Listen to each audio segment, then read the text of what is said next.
All right, everyone, welcome back for another great Saturday afternoon. Hope everyone's doing well wherever you are. Having a great, nice Saturday afternoon. Certainly a good one where I am. Nice, sunny, not too hot, not too cold. Some really great weather going on. Let me go ahead and bring the music down. There we go. Perfect. All right. So it's been a while since I've gotten into this with any kind of organization. Actually, I had it intended to do another subject completely for my Saturday comic book live stream, but that was a particularly big subject matter. I'm going to save that for maybe next Saturday. So I'm going back to an old standby. Yes, books from the 90s, particularly the Image era, which, depending on how you feel about Image, or the good, bad, indifferent, what have you. Let me see here. I'm trying to get all my ducks in a row. And they're all over the place. Now, there I was going through some boxes trying to get things sorted, and I realized I've spent a lot more time sorting and getting my Valiant collections in order than I thought. Well, maybe I should like tackle my Image collections. What am I doing here? Image comic books. All right. Of course, I probably don't need to go into the history of Image books too much. Everybody knows that they're of the 90s, like what was it, 92? The key people behind Image books are Todd McFarlane, Jim Valentino, Mark Silvestri, Robert Kirkman, Eric Larson, so on and so on and so on. Number of imprints came from them, like what was it? Todd McFarlane Productions, Top Cow, Shadowline. Some of the notable series were like Wildcats, Savage Dragon, as I'm looking through the stack here, Youngblood, Gen 13, and of course, Spawn. Can't forget Spawn. That was like the let's see, the main title for Image books, it seems like, Spawn. And now that I've got things kind of organized here, I'm going to go ahead and what am I doing? I'm doing this and starting up my camera. There we go. So I got a good assortment of books here. I've got bags and boards ready to go as I go through these and kind of rebag some of them. Some have been loose in boxes. I figure, well, that's a terrible way to store books. And of course, I've got nice Mylar bags and acid-free boards ready to go. I got multiples of these. I don't know why I have multiples of these. I can't tell you how many of these I sold out of the comic book store I was working at the time.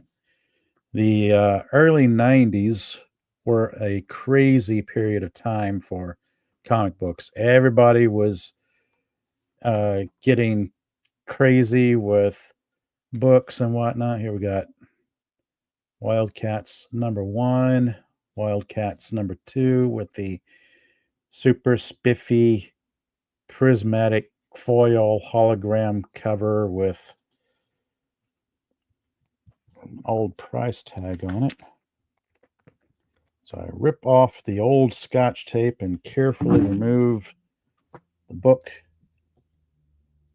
from its old dingy poly bag. Now I've talked a great deal about Valiant books in the past and Marvel in the past and DC and whatnot. This was the era of the gimmick cover.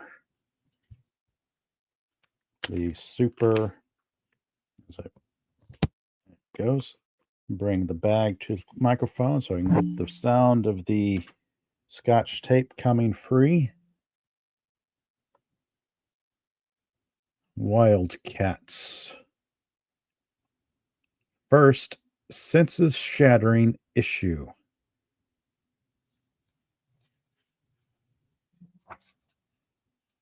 Let's see. Jim Lee, Brandon Choi, Scott Williams. This was August of 92. And we got little trading cards in here as well. And we got Wetworks, the Pit, the Max, Gen 13,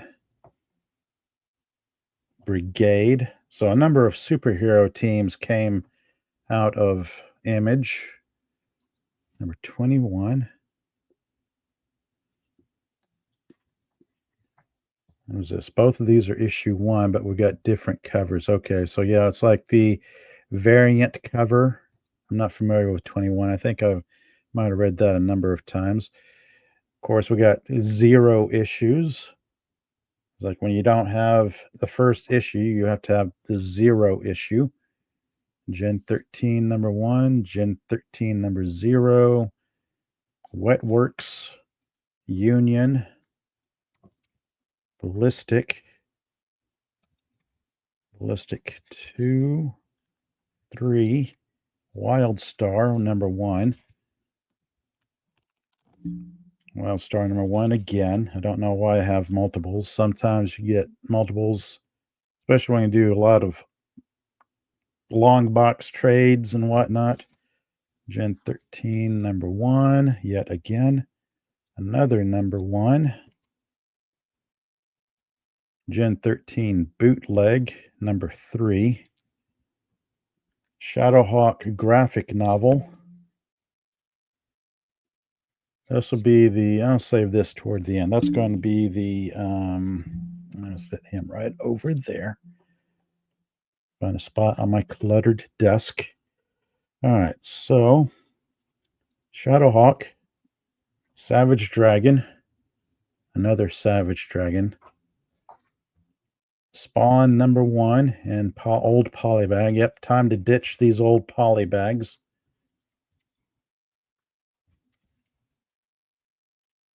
Deathblow, Stormwatch, Supreme.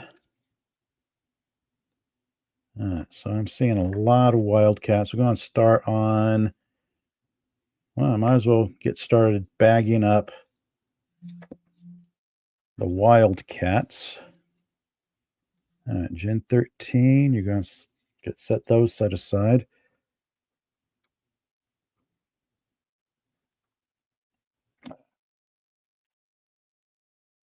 So I want to thank you all for joining me today, whether live, lurking out there, or catch me on a replay. Thank you so much. Hoping you're having a great Saturday afternoon. Hoping the weather is nice where you are. There is Youngblood number 0. Let's have a look at Youngblood. There's Youngblood number 0, and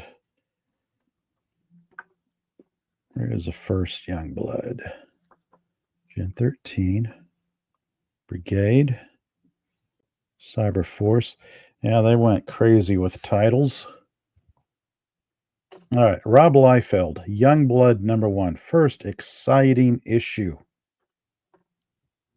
Let's have a look here. Creator, Rob Liefeld. Plot, pencils, and inks by Rob Liefeld. Dialogue by Hank Canals. Color design by Brian Murphy. Color separation by Digital Chameleon for Malibu Comics.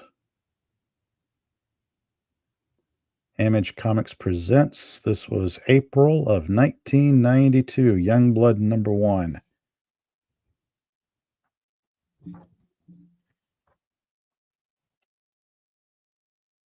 Look at this artwork. Some of you might be getting a bit of nostalgia, those of you who were around in the 90s, 80s, 70s, 80s, and 90s, and remember the craziness that was the 90s and the comic book industry. It was fun. I mean, say what you will about it. It was a fun time. Look at that team shot. That is a cool team shot right there.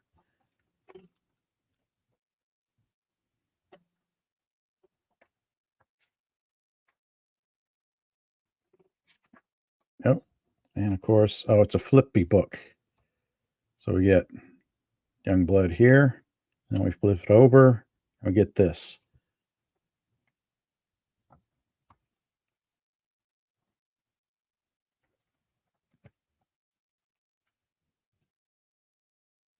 So is it the same thing?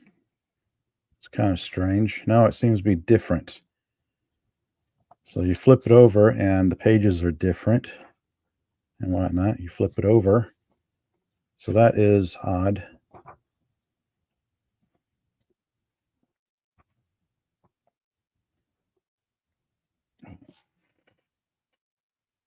What am I doing here? I know. Good old Wikipedia for the image info.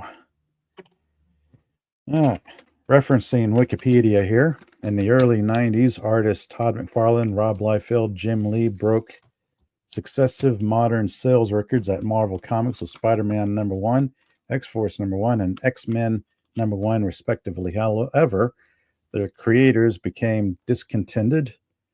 Liefeld worried that their success actually made their positions at Marvel precarious. We had become too big for the system, he said in 2000. Marvel didn't want a star system. McFarlane and Lee, on the other hand, felt undervalued at Marvel, where they were not paid when their art was reused for merchandise such as t-shirts.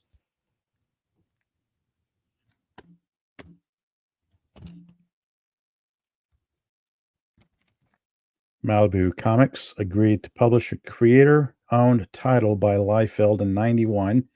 In July that year, he announced plans to publish an independent comic called Youngblood. Here we go, right here. And in September, advertised a title called The Executioners to be published by Image Comics. Although Liefeld shelved plans for The Executioners after Marvel threatened to both sue him and fire him from X-Force, the characters later appeared in Youngblood and their own title as Berserkers. The incident only further motivated him to pursue independent publishing. And honestly, the rest was history. I mean, we all know about Image comic books after 30 some odd years. I'm going to set these. I'm going to set them right about there. They're nice and bagged. Brigade #1. Nice Liefeld cover here.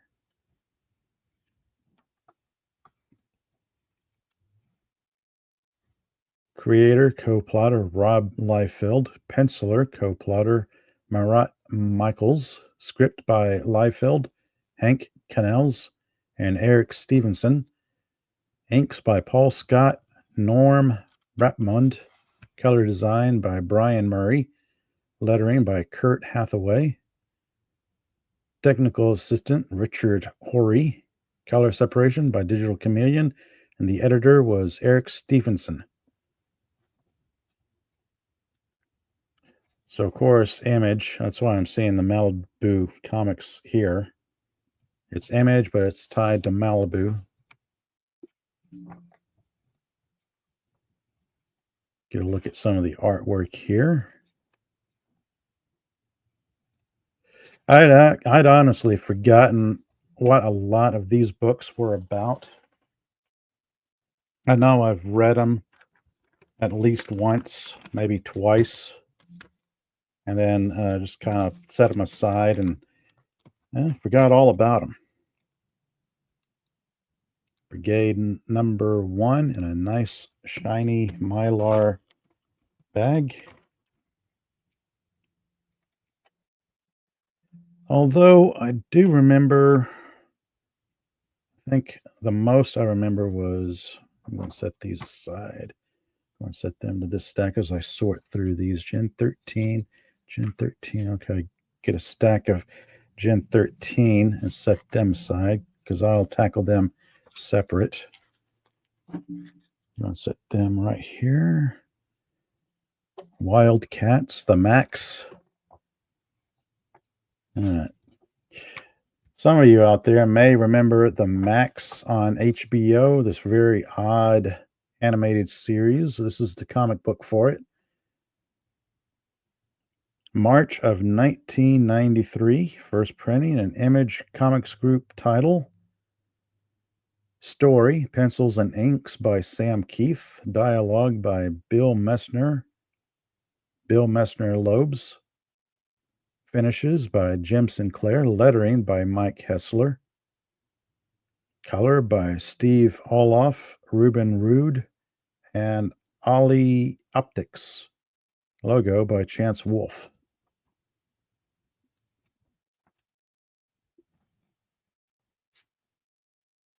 Now, this one I do kind of remember. I do kind of remember reading this book and finding myself thinking, this is a very odd book.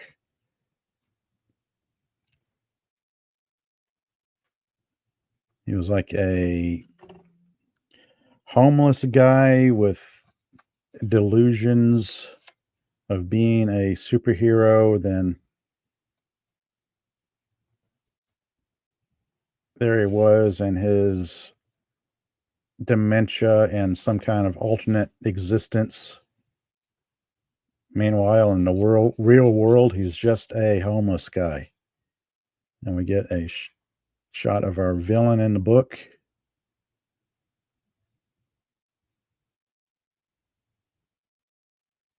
This is actually not bad artwork. I kind of like the artwork in here. I like the coloring, the sense of scale in these.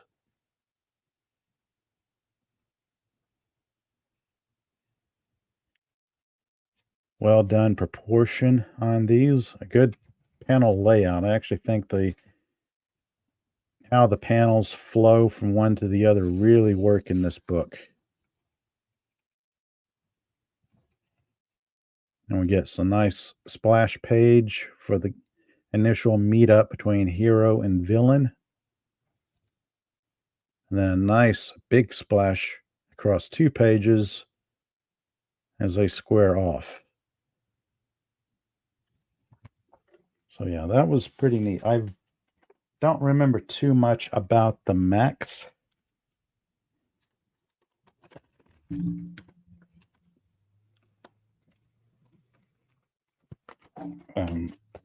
Make no beef about being more of a Valiant fanboy, but there are some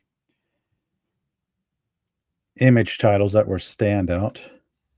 Let's see, Savage Dragon #1, Supreme #1, which is like their Superman stand-in. Wetworks. Oh, Wildcats. Wildcats #2. Okay, there's another Max. Shall I go ahead and bag this one? Duplicate? I should duplicate. I should put this duplicate in a bagging board. Now, are they worth anything? I don't know. I have not checked the value on these books. They're worth what they're worth. They're worth what people value them at. Brigade #1. Liefeld Scott. When this cover. See details inside. This was August of 92.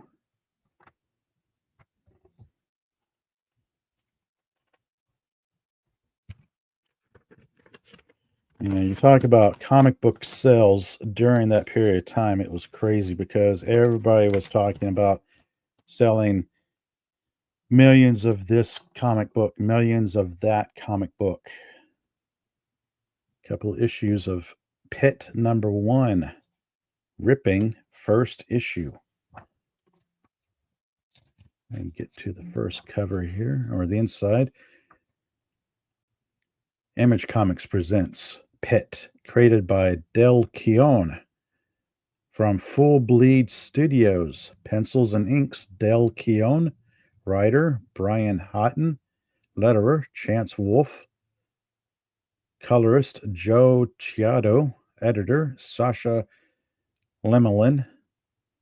Color separator, Optics. Pit Pinups by Sam Keith and Jem Somerville. This was January of 1993. So we're going back a ways. This is one of the darker titles, I guess, for Image. Again, I know I've read this book. It has been multiple decades. Wow. Just wow. It's been multiple decades since I've read this book, so I don't know that much about it. I don't remember that much about it.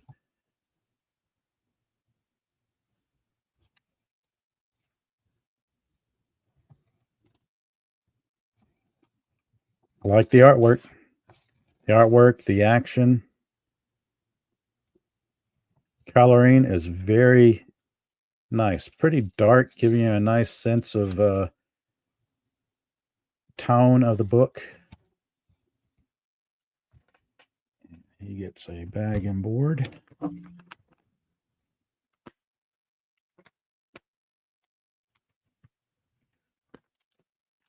And since I see a duplicate there, I might as well get the duplicate bag and board as well.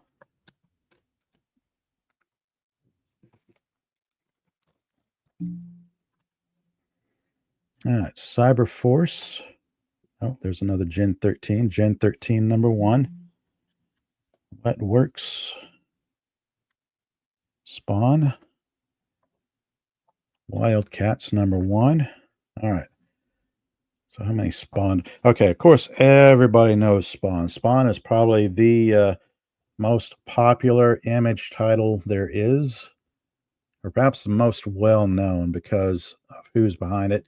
Of course, Todd McFarlane.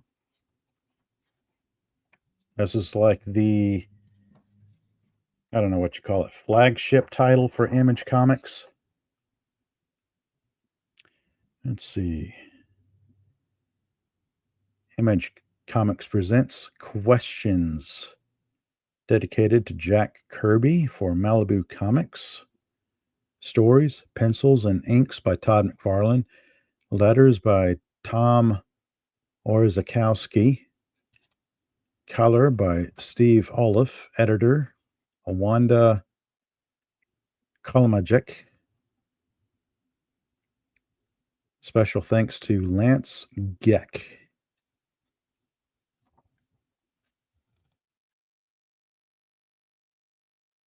So we're flipping through, checking out the artwork here. Very clean. There is a full spread of the title character, Spawn. There is just something clean about Todd McFarlane art. Dynamic, clean, bold. I will say, I remember when I was working at a comic book store at that time, selling quite a number of these issues. I mean, when Image Comics hit, Spawn was one of the go-to titles for Image Comics.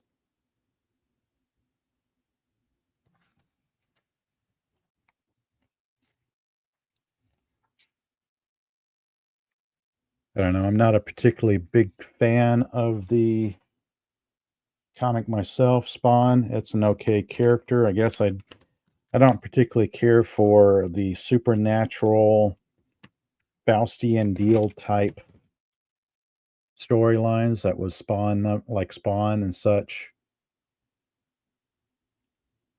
There's Spawn number 1, and nice shiny Mylar bag. Going to set him to the side. Ah, Comic Relief Crusader. Hello. So good to see you here today. as I was slowly making my way through a big stack of Image books. Like there I was at the start of this live stream going on about, yeah, I've spent a lot of time sorting through my Valiant books, and I realized I should probably sort through my Image titles and get those. There's another spawn number one. Moving the, there it is. The sound of old Scotch tape ripping. And there is an old poly bag that is going to go away. Again,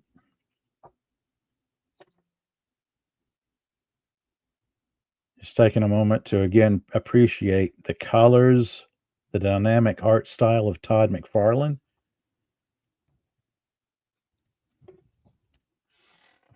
As I reach for a new Mylar baggie.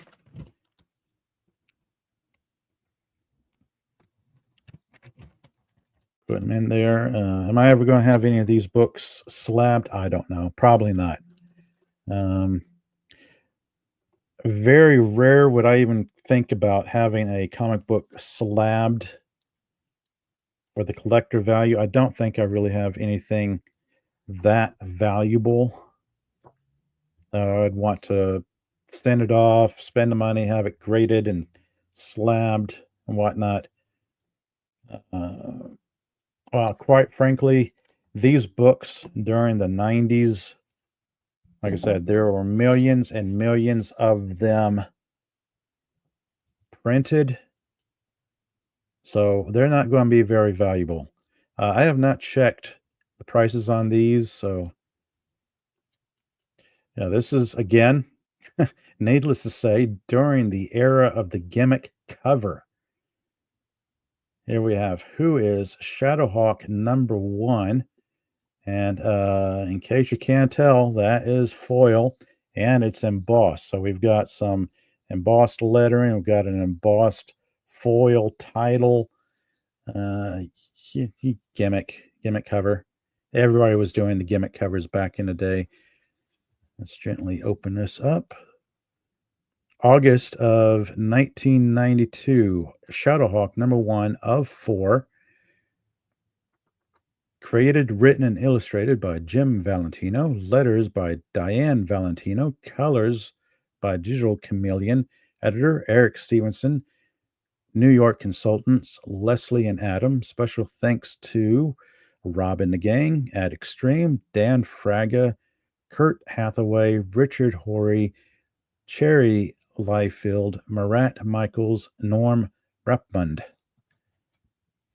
That is Shadowhawk number 1. I believe he was like the vigilante character for Image, if I remember right. It's quite literally been decades since I've thumbed through these issues. I know I've read them. It's just I like read them and set them aside, and then spent more time reading my Valiant books. Let's see, checking up with the chat. Comic Crusader said, I had all these before they were stolen. Sob. Oh, goodness. I remember the glow in the dark cover of Shadowhawk. Yes, I have that someplace. I should have grabbed that to go with the stack of stuff here, but yeah, I actually have that someplace. Yes, that was Shadowhawk. He was an extreme vigilante. I mean, he was probably more extreme. Well, I almost said more extreme than the Punisher, but they might have been on par. Checking out the artwork here. This is pretty nice. Now, one thing about it is people always talked about the artwork of the Image books.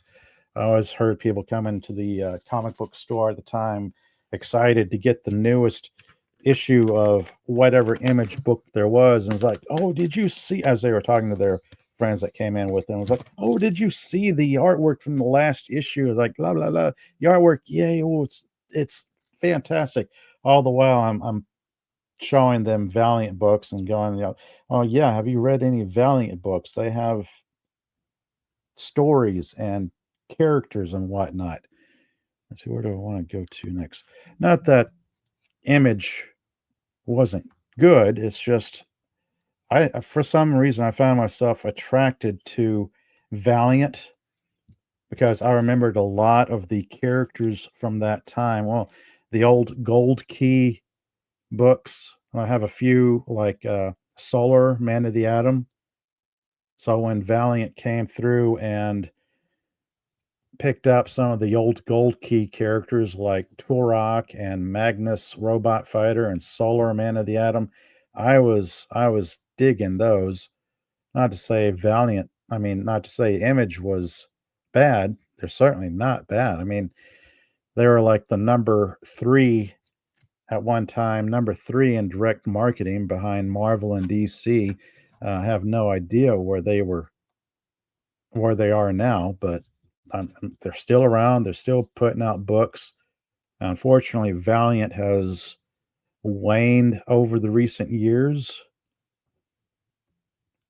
Yeah, Comic Relief Crusader in the chat saying never could get into Supreme. I don't believe I ever got into Supreme as well. I believe I may have 3 or 4 issues of him. Supreme, checking out the art of the cover. We've got, embossed silvery foil. That is Liefeld artwork. I mean, you can look at a book, go, oh, that's Liefeld art, or that's Todd McFarlane art. They are quite distinguished here. Let's see. Rob Liefeld, creator, writer, inker. Brian Murphy, penciler, writer, color design. Letterer, Carrot Hathaway. Richard Horry, the technical assistant. Digital Chameleon, color separations, and Eric Stevenson doing the editing. This was November of 92. Supreme Volume 2, number 1. I don't remember Volume 1. I don't know. Like I said, let's open it up and have a look at the artwork here. Big splashy entrance as title character is, I guess, making his way through the Earth's atmosphere. Only to be met up with these characters here.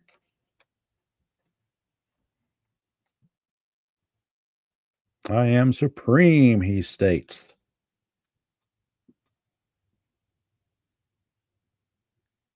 They're like, so? What? Who? It can't be. Bah.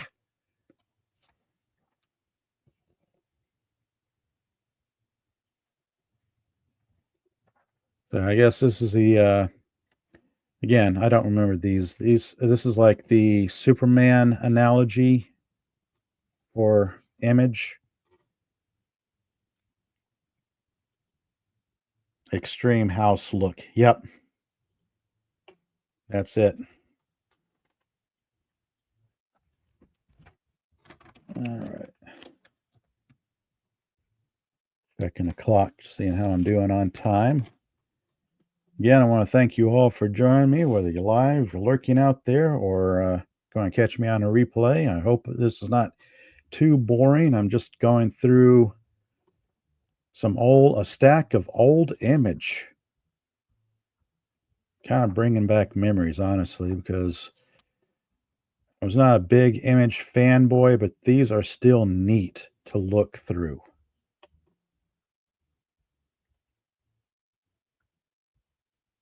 Oh, that's interesting. Comic Relief Crusader saying Rob Liefeld wanted John Byrne to do Supreme, but John brushed him off. He said, I already did Superman. Yeah. Now,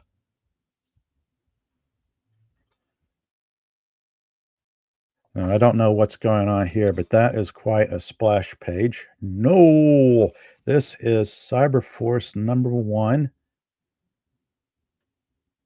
We have Silvestri's unique art style here, created by Mark Silvestri. This is Cyberforce Volume 2, number 1, November of 93. Plot pencils by Mark Silvestri.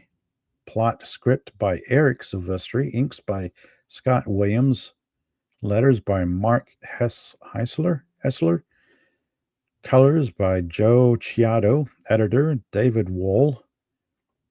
Color separation, Ollie Optics. Film output.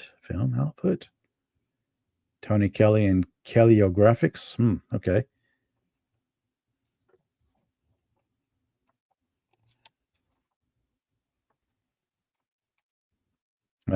Comic Relief Crusader saying Silvestri is a tall dude and a bit of a bodybuilder. He does awesome work. That's cool. I can kind of tell he's a bodybuilder because he does pay attention to the physique, the characters. Actually, kind of reminds me of fantasy artist Boris Vallejo, because Boris Vallejo was into bodybuilding himself, and he used bodybuilders as models for his artwork. But this is pretty nice artwork. I think of these, I kind of like Silvestri. Of course, Todd McFarlane. You can't go wrong with Todd McFarlane art. He has a very nice, unique art style to him that's nice, clean, bold colors. So I just realized I've got mainly a lot of first issues here. Number ones, twos, threes here and there, scattered throughout. I'm going to set him to the side. All right, where do I want to go to next? Might as well do Wildcats. Jim Lee.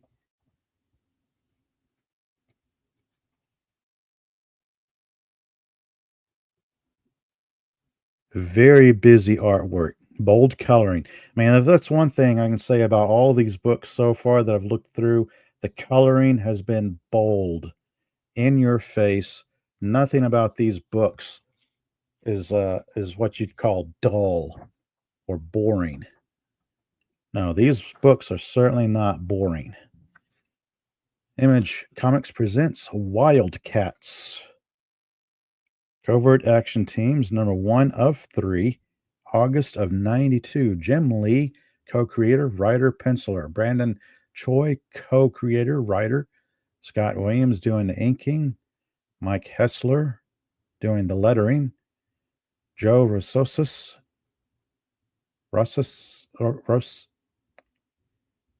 Joe, this fellow right here, did the coloring. Ruth Grice doing the editing. Digital Chameleon doing the color separation. So on and so on. So Jim Lee. Yeah, I am familiar with Jim Lee artwork. This is one of the books from the Image era in the 90s that I actually remember. I remember reading this book and quite enjoying it at the time. Thought the storyline was pretty interesting. We got superpowered people. It was like their version, I guess, of the X-Men.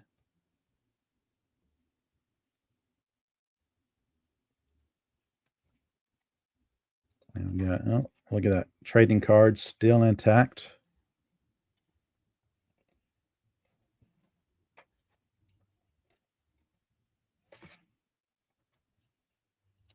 Comic Relief Crusader in the chat saying biggest mistake he made was selling his creations to DC. Oh, yes. Jim Lee, that is unfortunate.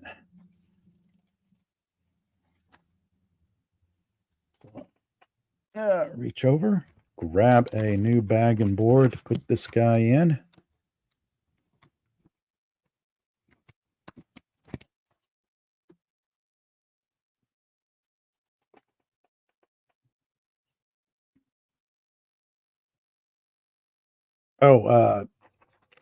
CRC, you want to come in? I can send you a link to join if you want to chat for a bit.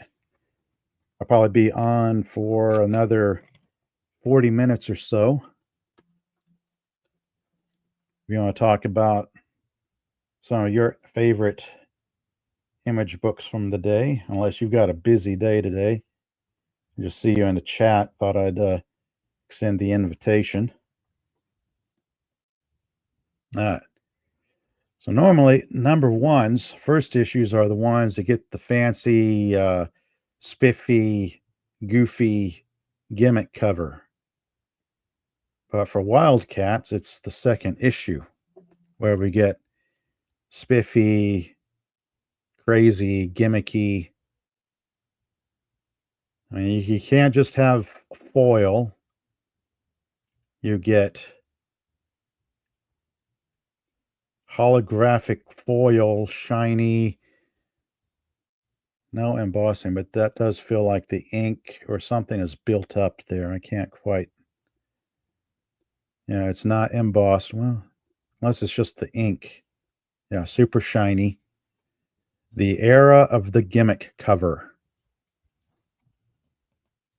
Again, Jim Lee artwork. Bold coloring. Let me see here. So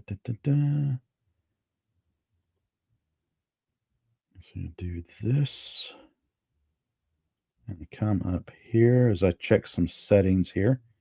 And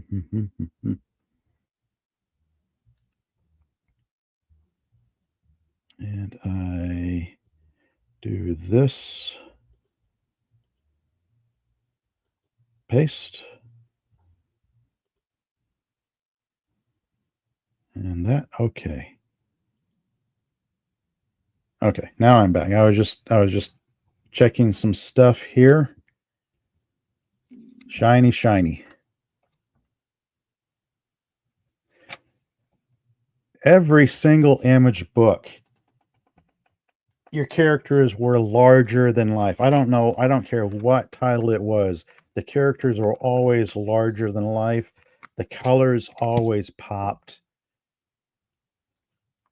Put these behind there. Dun, dun, dun, dun. Send you a link, CRC, if you are available. If you want to chat a bit.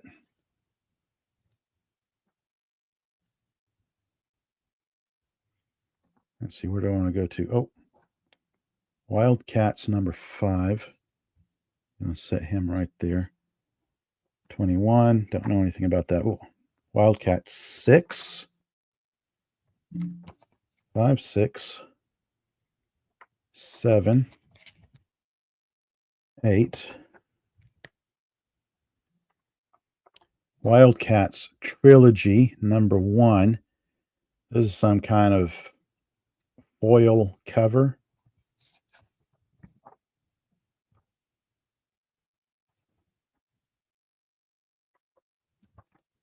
So I have 3. I don't know why I have 3 of these. It's the sort of thing you get 3 books, whether you get them in trades or whatnot. Wildcats Trilogy number 2. Wildcats Trilogy number 3. And for some reason, another number 3. Wildcat Special number 1. Oh, I have a visitor. Who could it be? Who could it be? Aha! Hello. Hello. Let me do this here. Here we go. For the second time in my live stream, I have a guest on. Hello there. Hey. Make How you it big. Make them screen big. Make the screen big. Yeah, I want to see these. All right, let me. Which? No. Here There we go. All right. Yeah, man, I love these covers, man. Bringing back some memories, huh? Oh God, yeah. Jay Lee that did the Wildcats trilogy. I met him at the Calgary Comic Con. Oh wow. Yeah, and what a nice guy. He gave cool. one of my daughters some feedback, and you know what she can do to improve her art and stuff like that. He was a really nice guy. Oh, that's cool. And That other one that you had up there, that Travis Charest special, that one there, yeah. This one? Man, yeah.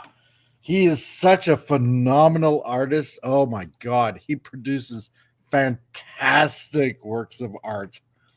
And he's from Oh, Montreal, oh, cool. Canadian. Yep. Let's see. Trying to find a date on this. November of 93, Wildcats special #1. Yeah. It took him forever to get a schedule though, man, because he took so long doing artwork. I bet. Oh God, yeah. Look at this. So this book says he did all the penciling, not just the cover. Yeah. But man, look at that cover. How busy it is, how dynamic. Mm-hmm. Oh Even yeah. even the static poses are there's something about them. Mm-hmm.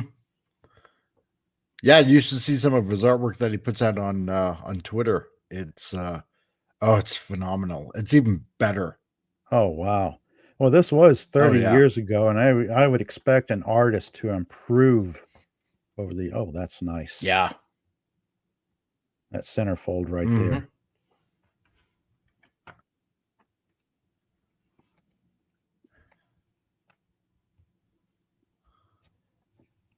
Oh, here we go. Here's another good one. Oh, look at this. Mm-hmm. Team pose. The eye just wanders around. Yeah. Look at that. Mm-hmm. So, do you You have a want to favorite image explore. book? Oh man, for me it was always Wildcats. I always loved Jim Wildcats. Lee's artwork. Yeah, Yeah, I gotta say, specifically probably. Jim Lee's. Yep. Not that Jay Lee was bad, but I mean, Oh no, he I he went. he totally had an art style all on his own. You know, all the sharp, pointy corners and everything, Mm-hmm. and I always found Jim Lee to be a very technical kind of drawing kind of guy. Right, right. Let's see. This was Jay Lee art. Yeah, because it Brandon just seemed like Troy. everything Hmm? he drew just seemed to have a sharp, pointy. I know. You Wasn't know, didn't he do the Darkness books? I th- I think so, or that was like one of. I think he might have. I'm not exactly sure, but it's like every picture seems like it could poke your eye out. Exactly. You know. Exactly. That's what I'm seeing here. This he must have done Darkness because every panel here has that style. Yeah. But that was one I never really got into because I was getting out of comic books in the mid to late 90s at that time. Yeah, I never did read Darkness, but I think that was more on the Silvestri side of things Mm-hmm. with Might have Top been. Cow. Yeah. Yep. But it is kind of nice how the styles do kind of blend together, going from Jim Lee to Jay Lee. Oh yeah. So what you been up to Shiny. today? Doing a little bit of car research. Oh, Yeah, for a third party company. Yeah, that kind of stuff. okay. Yeah. For a Mazda for 1978-79 Mazda RX-7. Oh, I remember. I saw Yeah. that post you did. Yep. Now here is Wildcats Trilogy 2 and 3. These are amazing covers. Sexy cover. Yeah, amazing covers. Then 21. I never did read 21.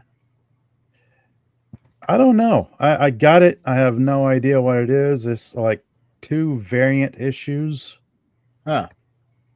of #1. The sort of thing that you just get. You don't know how you get them, but when you work Yeah. at a comic book store, You get all kinds of stuff, whether people bring in long boxes for trades or bring in a few issues they want to sell off or something because they're tired of them. I was like, Yeah. yeah, okay, yeah, I'll take them. So now I'm just going through. It's why I'm finding I have duplicates of some of these, like multiple number ones, multiple number threes here. It's like I actually don't remember that much about these stories. I was more of a Valiant guy at the time, but Mm, Image was pretty good. I can enjoy both. yeah. It seemed like Valiant at the time resonated with me more, even though I collected both. And that's Just, fair. yeah, That's some pretty good storylines. yeah. And we have back to the Jim Lee era. Here's Wildcats Yeah. number 5, number 6, number 7. Yeah, that crossover they did. Chris Claremont was writing that Oh yeah, with with his character. What was it? Huntsman, I believe it was. I think so.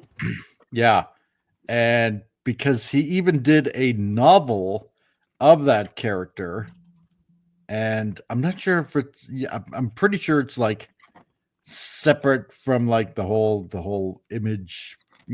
Wildcats Cyberforce storyline. Mm-hmm. But yeah, So at one time, Image even did their crossover with Valiant, and it was yeah, good, but I think it came too late for Valiant and death Image. death Because mate. yeah, Deathmate. It Yeah. was right when uh, the bottom had just fallen out of the comic book industry because everybody in the '90s was treating it as a mini stock market. Yep. I would see books come out that I would unpack on Wednesday, put them on the shelves, and by the weekend, the books would be like 3, 4, 5 times cover price, and it was crazy. Oh man. I could go to a comic book convention on the weekend and see like these books out there for like 10, 20, $30. And I'm thinking to myself, I just pulled that out of a box and put it on the shelf 3 Yeah. days ago. Savage Dragon. Savage Dragon, intense action from Eric Larson. This was the other big title that helped launch Image. This was July of '92. It was like they had their group of artists and Yep. their own respective titles. They had a very nice universe just set and ready to go in '92. Yep. They did.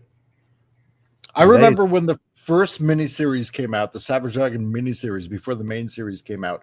Eric Larson had a contest Mhm. where readers would make up their own character, and that character would appear in a Dragon comic.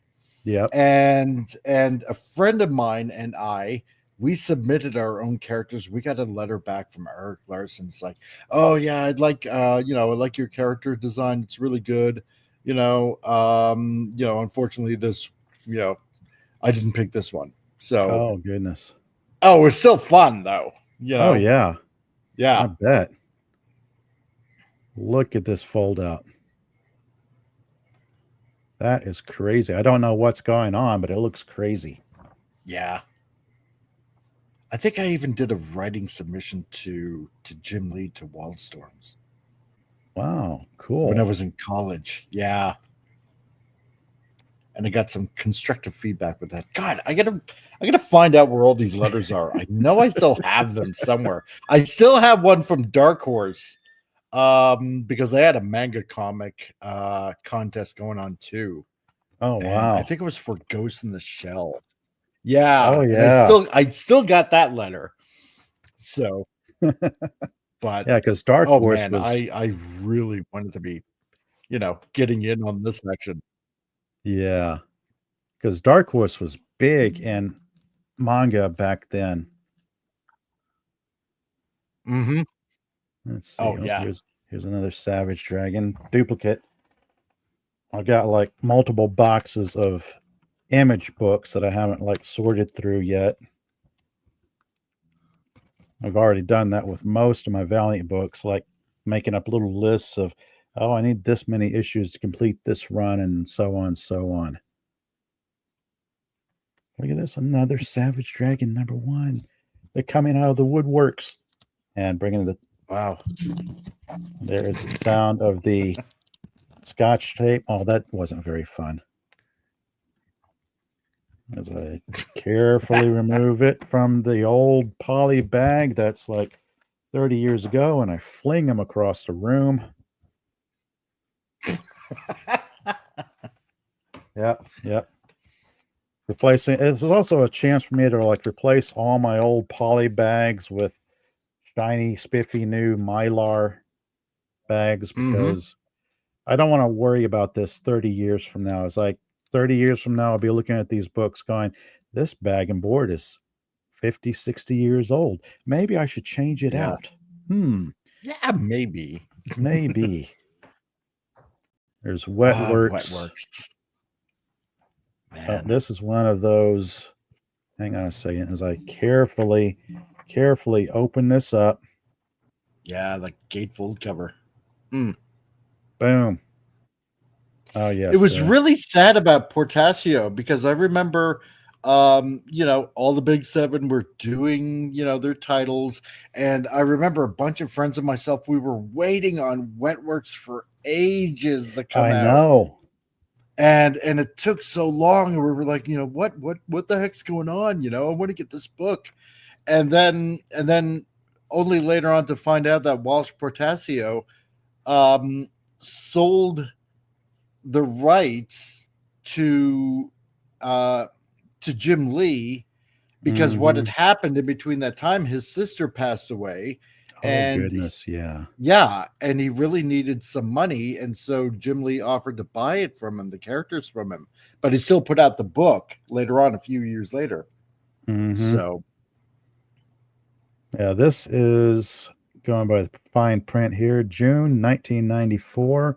Yeah. Portasio plot and pencils, Brandon Choi the plot and dialogue, Scott Williams handling the inks, Bill Oakley doing the lettering, and Joe Chiato doing the coloring. So yeah, I remember Wetworks. I've got a stack of Wetworks. I just didn't find them in time for this. So I guess this is like volume 2. Yeah. A little bit Werewolves darker. and vampires. Hmm? Werewolves and vampires. Oh, okay. Yeah. Yeah. And a lot of shiny gold. Yes. And a lot of blood. So yeah. I don't remember that much about them. Were they like a government sanctioned team? Yeah, something like that. Okay. I think they were also like bionically enhanced in some way, some of them. Yeah, hence the shiny gold bodies and the bodybuilder physique. Of course. You gotta have course. Let's see. Like everybody in the 90s was buff. I know it. You got Stormwatch, I got Union. There's 21. What else we got here? Union was good. Was it? It was not bad. Mark Texeira, who did Ghost Rider back in Marvel, and he did that book. That was actually a pretty good storyline. I always wondered whatever happened to that character. So let's have a look at Union here. Yeah, I totally dig Mark Texeira. Cool. And his artwork. Man, oh yeah, I loved his Ghost Rider. It was so good. Got kind of not really super embossed, but there's a little bit of embossing here. We got shiny foil, standout inks. Oh yeah. I mean, I know my camera is not doing this cover justice, but nonetheless, let's see. Union. This is June, or what looks like 1993. Can't quite make that out. It's like very dark ink on very dark red. Yeah. Let's make things hard to read. Yeah, exactly. Mark Texiera doing the art. Mike Hessler, co-creator, story and letters. Joe Chiato with Wendy Fouts and Paige Affelbaum doing the coloring. Jim Lee, co-creator. Ben Fernandez doing the color separation. So on, so on, so on. Okay, this style is very different from the other books I've flipped through this Yeah. afternoon. This, I can't place this artwork style. It's kind of an older style. It's reminiscent of some older books I would see in the 70s or 80s. Yeah. If you remember, like, from the early 90s when Ghost Rider came out again, Mm-hmm. and he did, oh geez, I'm trying to think, quite a lot of issues, like, the first part of Ghost Rider, I think, Right, maybe right. 15 issues or something like that. And this is how they became even more popular, because Image was just snatching up all these phenomenal artists, and Marvel was just getting ticked off with them Yeah, I more and know. more. Yeah. How dare you take our phenomenal artists? We don't have any left. Wah, wah. Well, maybe you should treat them right. But, oh well. Yeah. That is, as they say, history. Mm-hmm. But yeah, I do remember that era of Ghost Rider Yeah. because it was like a team up. Ghost Rider, Morbius, Doctor Strange. I forget what they called it. It was like something darkness. Midnight Like Suns. Midnight Suns. That's it. That was a Yeah. big deal back then. Yeah. Cyber Force #2. Mark Silvestri. What else have I got in this stack? Jack Kirby's Phantom Force. Oh, here we go. Some of the Wildcat source books. Oh yeah, man, had those too. Oh, I think goodness. for like the first 5 years, I had every Image comic. Yep. Every single one, every crossover, everything. Nowadays, you can probably find them pretty decent in a bargain bin. Yeah, pretty much. Like a quarter box or a 50-cent box. Yeah. Because the bad thing is when you print millions and millions of these, they're not going to hold their value. Nope. It's kind of funny and unfortunate in a way. I remember hearing kids say, or people say, yeah, I'm going to buy these and they'll be worth something in 20, 30 years. And I'm just thinking, no, they won't. No. No. You're coming into a comic book store and you're buying up a book that advertises 5 million printed, like X-Men #1. Yeah. Like, no, sorry. It's not going to be worth what you think it's going to be worth. No, not really. And that's part of what killed the industry back then. Like, everybody treated it like a mini stock market. Oh, I know, because I did. Yeah, I totally did. Oh, it's like, because in my mind, it was like, oh, this is like the beginning, like Marvel or DC or something like that, and you got to get on the ground floor, and you got to buy all these issues because there's going to be worth like thousands of dollars one day. It's like, no, because Jim Valentino, his character hasn't even come out in like years. And Jim Lee left, and I mean, even what was it, a couple of months ago, Rob Liefeld just announced he was coming back to Image. Yeah. With Youngblood. So, it's not what I thought it would be, but it's still fun to revisit all these. It is. It's like I'm revisiting these and like I don't know what's going on here. This is what I'm looking at right now is Ballistic #1. It is volume 1, #1, September of 1995. We have Brian Haberlin plot script, pencils by Michael Turner. D-Tron inks. Ashby Manson doing the coloring. Then we got a whole list of people for computer coloring. Dennis Hessler doing the lettering. Hey, Finity. Hey there, Finity. How's it going? So, yeah, I don't remember this book at all. Ballistic. I've got I think I vaguely do. And 3. Featuring Wetworks. Yeah, after a while, it's like books come out and you almost feel obligated to purchase them. It's like, well, might as well. Yeah. But this is like 95. That era was when it was winding down. Yep. The era of the gimmick cover was coming to an end. Yeah. The bottom had fallen out. There was no more comic book stock market. Nobody was putting books out on Wednesday and selling them for 3, 4, 5 times cover price at a convention over the weekend. Yeah. I remember one gimmick that they tried to pull was this what was it? Because you had the Zero issues that came out, because everybody had a Zero issue. That was started by Valiant. They also did this and they also did this one thing where a couple of these books, I think like Stormwatch did it, and I think Rob Liefeld did it with Brigade and somebody else, but I can't quite put my finger on it. But they did these one-shot future issues, of like, it's going to be like issue, I don't know, 25 or 50 or whatever the heck it was. And some of those titles didn't even make it that far. Nope. No.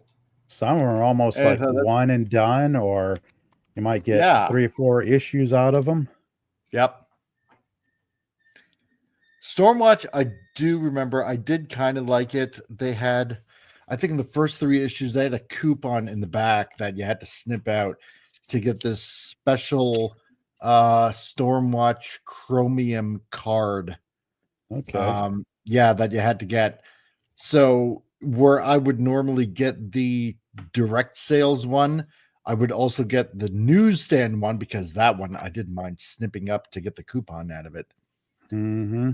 And I actually still have that Chromium card to this day. Oh, well, nice. Yeah. Not that that's worth anything. Oh, no. The card market is, from what I understand, the card market has taken a dump, just like the comic book market from that era. Oh, yeah. Yeah, totally. This is Stormwatch #1, March of 1993. Brandon Choi, Jim Lee, co-creators, story. Scott Clark doing the penciling, Trevor Scott inks, Joe Chiato doing the coloring, and Mike Hessler doing the lettering. So this is Scott Clark doing the penciling. That's pretty cool. And I kind of like this concept of Stormwatch, because it was a UN group of superheroes to keep the peace on Earth between, warring countries and, superhero bad guys from other countries that would, try to cause some stuff here and there. Right on. I think it was a pretty interesting concept. Yeah, I barely remember it. It's like World Police. Yeah. Like Avengers, World Police, or X-Men, World Police. Yeah, yeah. And then I think it just slowly switched over to the Authority, and I didn't like the Authority at all. I remember seeing it on the shelves, but I never picked up an issue of the Authority. Yeah. And here was some really strange stuff going on. The Cybernary, Death Blow. I didn't get into these titles. I did Death Blow a little bit, but Cybernary, I never did check that out. Mm-hmm. Oh, yeah, there we go. There's Deathmate. Deathmate, the famous or infamous crossover between Valiant and Image, Yeah. which actually wasn't bad, but it was just like it felt like a little, too late. Yeah. It's like everybody's interest in big name books was waning. Mm. Death Below. Here's another Storm Watch. I might as well, as the ripping of the Scotch tape sounds out, might as well put him in a bag and board. I started this earlier this year, changing out all my poly bags because some of them are starting getting really bad. Oh yeah. It's time to change bag and board when the artwork starts to bleed into the board. Like actually, Yeah. oh, this is a good example. Oh, there you go. I can see that. Yeah. Wow. So, Wow. yeah. Who knew? For those of you out there wondering, gee, should I change my bags and boards? Yes, you should. Even if it's into another poly bag, because the Mylar bags, well, if you buy them in bulk, like I have, they're not too bad. But this is Death Below. This is May of 93. Wow. Brandon Choi, Jim Lee art. Joe Chiato doing the coloring. Usual suspects involved in the artwork from lettering and coloring. Yeah, it's really good artwork. Yeah, it is. They're unique art styles. You can look at them and instantly go, oh, that's so and so. Yeah. That's such and such art. I still have my Youngblood Strike file, issue 1. I think I have that someplace. It's buried in a long box. Yeah. Volume 1. Wow. Oh yeah, I still got X-Men #1, Jim Lee's X-Men #1, and oh yeah, the multi cover. Yeah. And like 4, 5, 6 that you put them all together and they have this big panoramic. Oh yeah, dude. Oh man, I had every issue of that the day it came out, and the special green cover where it was like all of them put together. Oh yeah, had those. I went up to back when I lived in New Brunswick. A friend of mine was going to Fredericton, and I don't know how I ended up going along with them, but they asked. I think I'm pretty sure they asked if I wanted to come along. It's like, yeah. Can I, is it okay if I hit up this comic book store? And sure enough, they're like, oh yeah, sure, no problem. And that was the day that Jim Lee's X-Men #1 came, and I got every single cover and the special green gatefold cover. Oh, dude, cool. Yeah, I was happy. Yeah. Yeah, I remember selling. And then the dad, he looked at me. He's like, huh? Yeah, I remember. And the dad looked at me. It's like, you spent that amount of money just on like 5 books, but they're all the same. It's like, yeah, but you put them all together, and they make one big giant long cover, right? One big giant long scene. It was the gimmick. It was the clever gimmick that was used at the time to separate consumers from their money and give them something that they thought they would have to have. Like here's a 0 issue. Here's a #1 issue. Here's another #1 issue. Here's an alternate issue. Here's a glow in the dark issue. Here's a spiffy foil hologram, whatever cover. Exactly. And that's how X-Men #1 ended up selling 10 million copies. Yes. You know? It wasn't because it was just Jim Lee and X-Men, even though X-Men were like, they were the hottest title that Marvel's had like forever. And and Jim Lee was like, the hottest artist at the time doing it. It was the fact that they had multiple covers and you had to get every cover to make the one big scene, and then get Mm-hmm. the special cover that had it all together anyway. Yeah. So, yeah, they can brag, that they made, 10 million sales and stuff like that on X-Men 1. But it's only because you had like multiple covers that everybody had to get. Yeah. And the books now might be worth like, I don't know, 10, $12.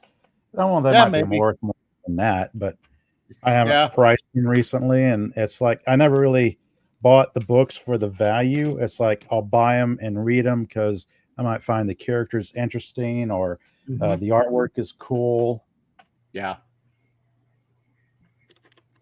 Here I am going through Gen 13, number 1, and here's like number 0. Jeffrey Scott Clark. Oh, I loved Mm-hmm. his Gen 13. Loved it. It was so fun. Yeah. This See, is, now you can't even really put that comic out because Gen 13 is around, they're Gen X technically, and they're yep. like around our age now. So there's no point in even putting out Gen 13 anymore if DC even wanted to, because it wouldn't make any sense.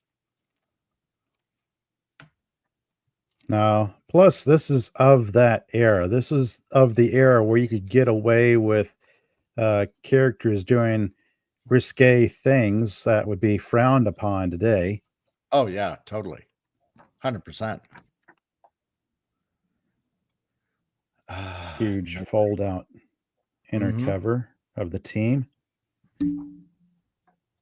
Here we go. Chris Claremont, Jim Lee. Yep. So I carefully close that up, not to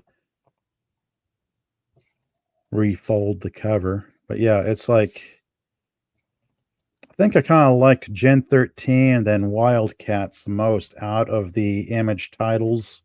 Yeah. I mean, everybody loved Spawn. Everybody went gaga over Spawn. It's like, yeah, that's nice. Didn't particularly care for it myself. I stopped collecting Spawn shortly after McFarlane stopped penciling. Yeah. I I could did. tell the difference when he Yeah. left that book and the title there.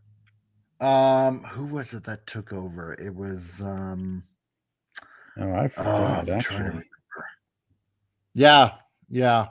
But it was like shortly after he stopped doing his book because obviously McFarlane wanted to get into other things and Mm-hmm. stuff that's like, yeah, okay, well, I got enough issues of Spawn.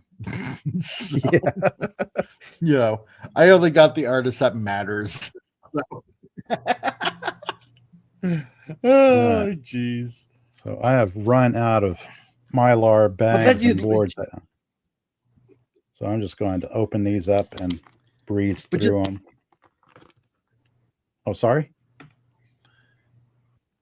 but you look back now and knowing what you know of these artists now, and it's because obviously like what we've talked before, social media just opened it up for everybody to beak off their views and stuff like that. And it's like I would never pick up an Eric Larson book ever again in my entire life.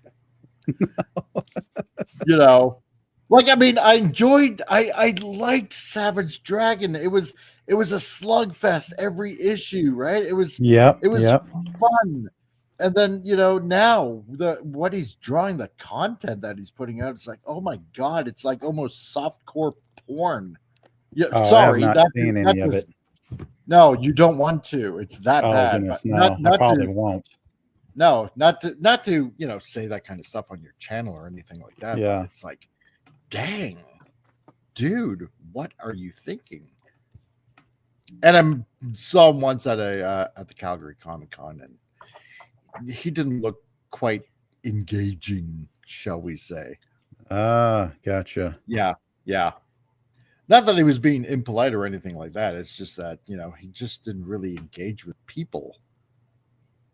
So it's like, okay, yeah, well, whatever then. That's unfortunate. Yeah, I Yeah, know he's managed to consistently draw Savage Dragon since its first issue, which is kind of a that's feat. impressive. Yeah, it is. 30 over Whatever. 30 years straight, Yeah. you know. Nothing but 30. him drawing Savage Dragon for over 30 years. That's I amazing. mean, that is kind of crazy. 30 years doing the same book. And it's like, I guess you don't feel burnout. Yeah, Flip that's the weird through. thing.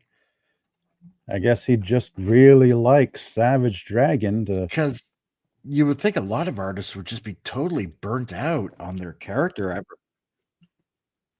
Yeah, here we go, right here. First issue of Savage Yeah, Dragon back when it came out, and he's still going strong. yeah. I mean, I'll give them As that I, much. yep. So I try to move it so my studio lights don't catch glare on it. There we go. But that is impressive. Somebody doing. Oh my goodness, this is Oh, yeah. polybagged. Yes. Phantom Force. I had that one too. Jack Kirby's Phantom Force. Jack Kirby Phantom Force. Oh my goodness. Yeah. And I think I got all the issues because they all had different cards. Oh wow, yeah. This is Yeah. crazy. This is another gimmick of the era. Polybag with trading cards. Like collect them all. Meanwhile, you got 10, 20 or so first issues or what have you. Yeah. Just to find that one card that you didn't need, Yeah. that you needed, you know. I did the same thing when X Force 1 came out and there was like, all these cards in there and there was like pre-polybagged. I did the same thing. Like, dude, it's like, Yeah. oh my God. You know, yeah, X Force 1 sold like 5 million copies. Yeah, because everybody wanted the different card inside each bag, Rob Liefeld. Yes. And you guys Ah, raked in the money hand over fist. I believe this yep. is the only That's how you issue of became a Phantom Force millionaire. #1 I have, or the only copy of it. So I'm kind of hesitant to rip open the poly bag. It's fun. It's a fun read. Yeah, It's classic Kirby. I'll find it in digital form. It is Mm. it is Jack Kirby, so Oh I'll yeah. find that in digital form, or maybe trade paperback. And then coming down to the end of my stack here for today, Cyber Force, another Supreme. Go and set Savage Dragon out of the way. Got some Wild Star here. That was Got pretty another. good too. The what? Wild Star. That was a pretty good concept too. 2 miniseries. And that was it. Yeah. Got some embossing here. Foil. We got the what looks like the Star Trek emblem. Like he's a member of Starfleet, I guess. I don't know. Yeah. They What kind is of played going on? on the Terminator thing with this. Oh, Where gotcha. where it's a dude and a bunch of super bad guys from the future trying to prevent something that's gonna happen when they get whisked away to the past. And yeah, it was all right. I think this is around when Terminator 2 was still huge. Right, right. The artwork's But they not all had, bad. yeah, Jerry Ordway and I forget the other guy, but yeah, they Let's all see. had like these symbiotes. Al Gordon, Yeah. yeah. Al Gordon, Jerry Ordway, of course, the normal people doing the lettering and coloring and whatnot. This says Wildstar Sky Zero, #1 of 4, March of 1993. So 4-issue miniseries. Yeah. Oh, yay. 21. I don't know if I've breezed through 21. Okay, let's check out 21. And checking the time here. I'll go another 10 minutes before I wrap up the show for today. Let's see. First off, who did what? Oh goodness, I never did read this. I can't. It's orange font on purple If you can even background. read I can't read it. it. No, I have to pull it off Red on camera. purple. Oh my god. Yeah, have a look there. Oh, Okay, whoever that's designed it. actually Oh my god. I can't even read. Oh, I can just barely read it. Len Wein. Mark Uh, Silvestri. oh Looks god. like Okay, Len Wein. their Detron. editors should have said, "This is bad. You don't do this." Yeah.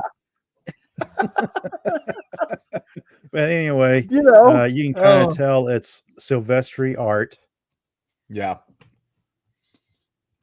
His style of artwork, pretty dynamic, colors pop. Yeah, because they were all going for their own in-house look, right? Mm-hmm. So if you had that kind of, Silvestri-esque kind of art style, yeah, you were in top cow. If you were, like Extreme Studios type, then yeah, you're going to be with Rob Liefeld, Yeah. and the same with Jim Lee and stuff like that, you know, and pretty much it's still the same that way, especially with like McFarlane's books and Mm-hmm.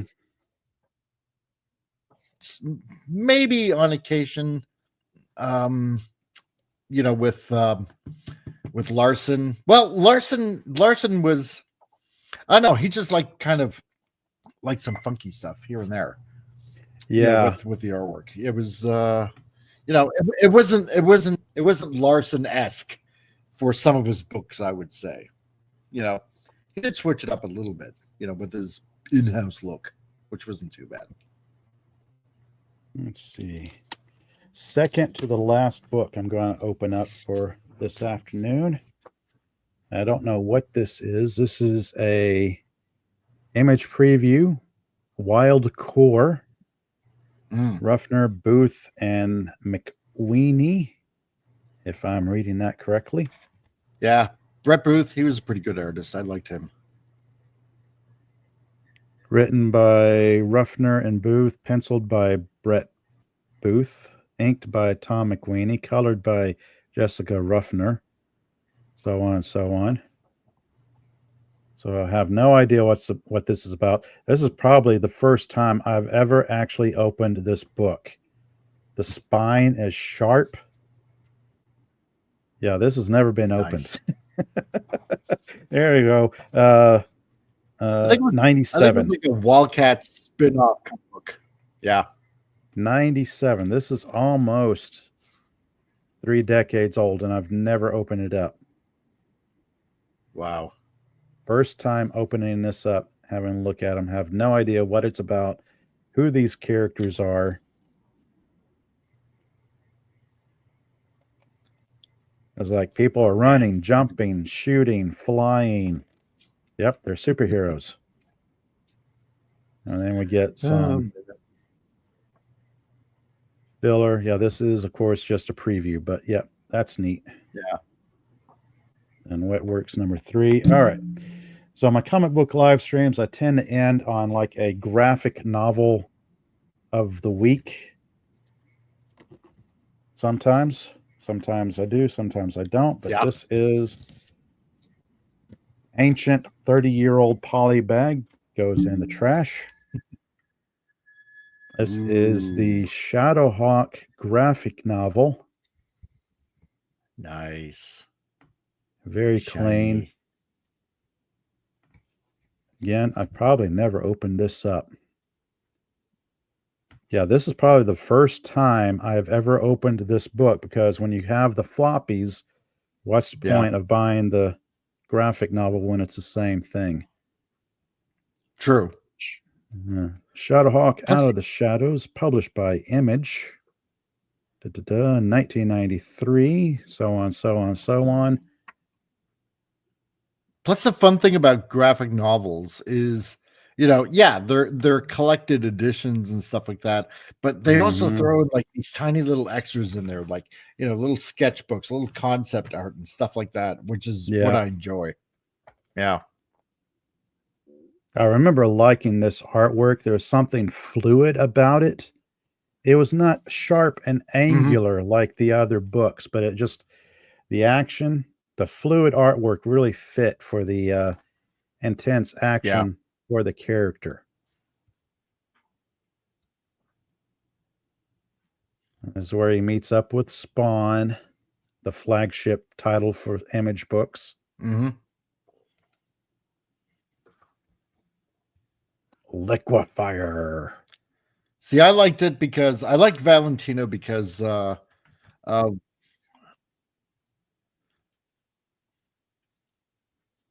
yeah.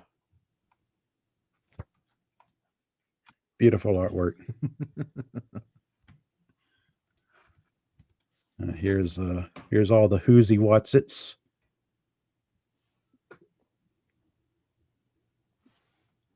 Oh, what happened? Oh, hello. Can you hear me? I think I'm lagging. Uh-oh. I can Yeah, still hear you if you can still there we hear go. me. Oh yeah, I can now. Okay, Yeah. cool. Yeah. Well, I've been going at it for a little over an hour and a half, so I'm about to wind things down Mm. as I I will say one more thing. It's like if it wasn't for Image Comics, I wouldn't have even bought the Image figures that came out, the toys that came out too. You yeah, know? Yeah. Because I remember having the Shadowhawk figure and stuff like that. Oh boy. The Max. Brigade, Brigade. the Max. These are Oh, like you're the young blood early number books. one. Hmm? Man. You got a Brigade young number blood one. number one. Yes. Uh See, and And I number remember 0. all of these because they got stolen, and I had all Oh these issues, and I'm goodness. like, oh my god, yeah, yeah. I was Tom would away be for a couple of flipping out days. right now. Oh yeah, I know he would. Right? Oh my god, you got spot number one. Oh, Yeah, it's Pit, yeah. fine. Ah, there's the Uh, pit. Dale Keown. He's an Albertan. Yeah. There's Cyber Force number 1. Wow. First Wildcat. So yeah, this is a lot of what I have from that era. I don't have complete runs because there are very few books that I got into. Ballistic, Stormwatch, Death Below, Ballistic. As a shiny mylar catches my studio camera and my lighting, and I'm just going to cram those off to the side. Woof. So this has been fun. Oh yeah. So anything you want to chat about before I wind the show down? I want your doubles. If I find more, that might be doable. But I'm shipping not to gonna. Canada is Oh yeah, I crazy. know. I know, man. It's like like I want these issues again, because it was just fun, They were fun. This was back when comic books was fun. This is Yeah, when the whole industry didn't take itself too seriously. Uh, exactly. we had fun reading these books. I Yeah, had fun working in a comic book store at this time. It was crazy. There was Image, there was Valiant, there was Marvel, DC. There was all these independent publishers putting stuff out there. There yeah. was Batman Nightfall. There was Death of Superman. Oh yeah. Death of Superman was perhaps the only time I've ever seen comic books talked about on the evening news. Yep. It was the Yeah. only time I had people lined up at my cash register, going out the front door and down the block just for that one issue of Death of Superman. Yep. Because back then, during the 90s, comic book creators were the rock stars of the time. Mm-hmm. You know. It was a time we'll never see again Mm-hmm. because, Super, super muscular dudes and sexy looking ladies. yeah, you can't think of another era where we'll have craziness going on like that. No. We'll No, never have muscle bound superheroes fighting off super villains, no, crazy artwork. No, that was lightning may never strike twice. exactly. Not with the current shape of the industry. No, no, never again. Not unless they do a major course correction and we get the 80s and 90s revisited. But no, Ex- it's super exactly. rare. See, because you're never like, for example, I mean, I would suggest you hold on to, even if you had a single run, you hold on to these issues like crazy because, look at it this way. When Wildcats 1 first came out, it did guest star Youngblood, right? In Yeah. the what was it, third and fourth issues, right? Well, Wildcats is part of DC now, and you're never going to have an omnibus, reprinted of those issues ever again Mm-hmm. because Rob Liefeld can't reprint those issues, with these special appearances of his characters in the Wildcats books, and Wildcats, because it belongs to DC now, can't reprint those issues because you have those Rob Liefeld characters in there. You can't Yep. do it. You will never have them again printed in a like the Shadowhawk trade paperback that you got there. You won't have those issues ever again. You'll never have them, unless by some miracle Jim Lee leaves and he works out a deal with Warner Brothers saying, you know what, I really want my characters back, and makes a deal Yeah. that way and then Yep. goes back to Image with them. But yeah, you're never gonna have that.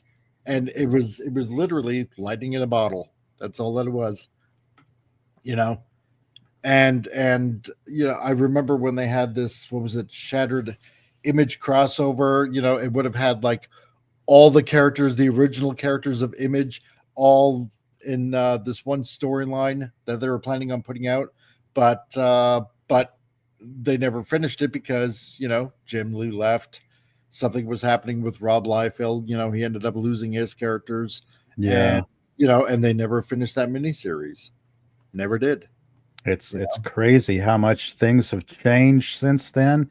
Yeah, Looking back, we didn't know how good we had it, even though exactly. people will look at the 90s and kind of poo-poo it like, oh, that's like the low brow for the comic book industry. It wasn't like it was in the 70s and 80s, Yeah, which is true because it's some of it is bad, a lot of it is bad, a lot of it's gimmicky and schlocky, but it was also a lot of fun. it was. It was total 100% fun.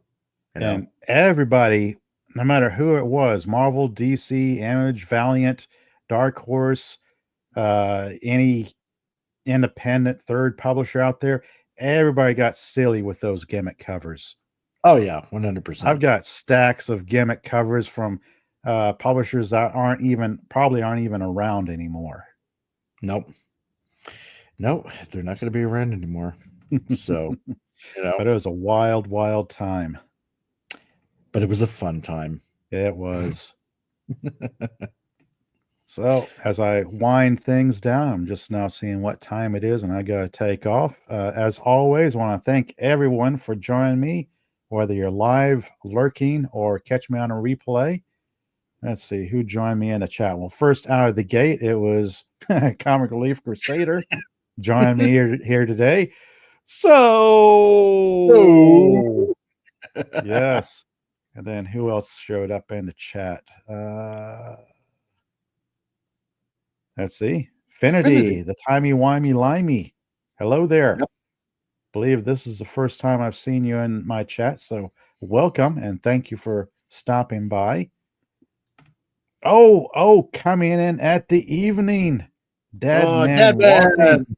Hell, guys, sorry, just got home. Well, that's all right, man. That's understandable. All good. Thanks for popping in. Comic Relief Crusader, anything you want to chat about in upcoming shows next week? No, not really. Just, Not hey, really. check out the channel. We do fun stuff over there. Yeah, gonna try to. I gotta really get to more membership videos. I gotta get more into that. So I know. I keep telling myself I need to get on the ball and start producing stuff. And yeah, sometimes life gets in the way. Life is messy. it does. But go Yeah. read a good comic book. Go read a fun Yes. comic book. Read a fun comic book. Sit down in a beanbag chair or something like that, and just have a stack of good comics, and just spend a couple of hours just reading.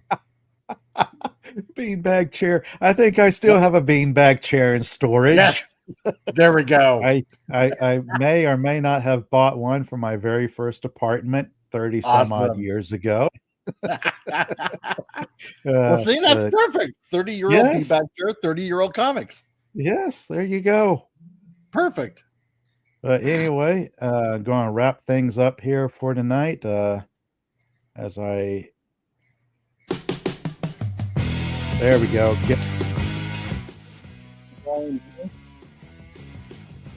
Thank you all for joining us tonight, today, tonight, whenever it is for you guys.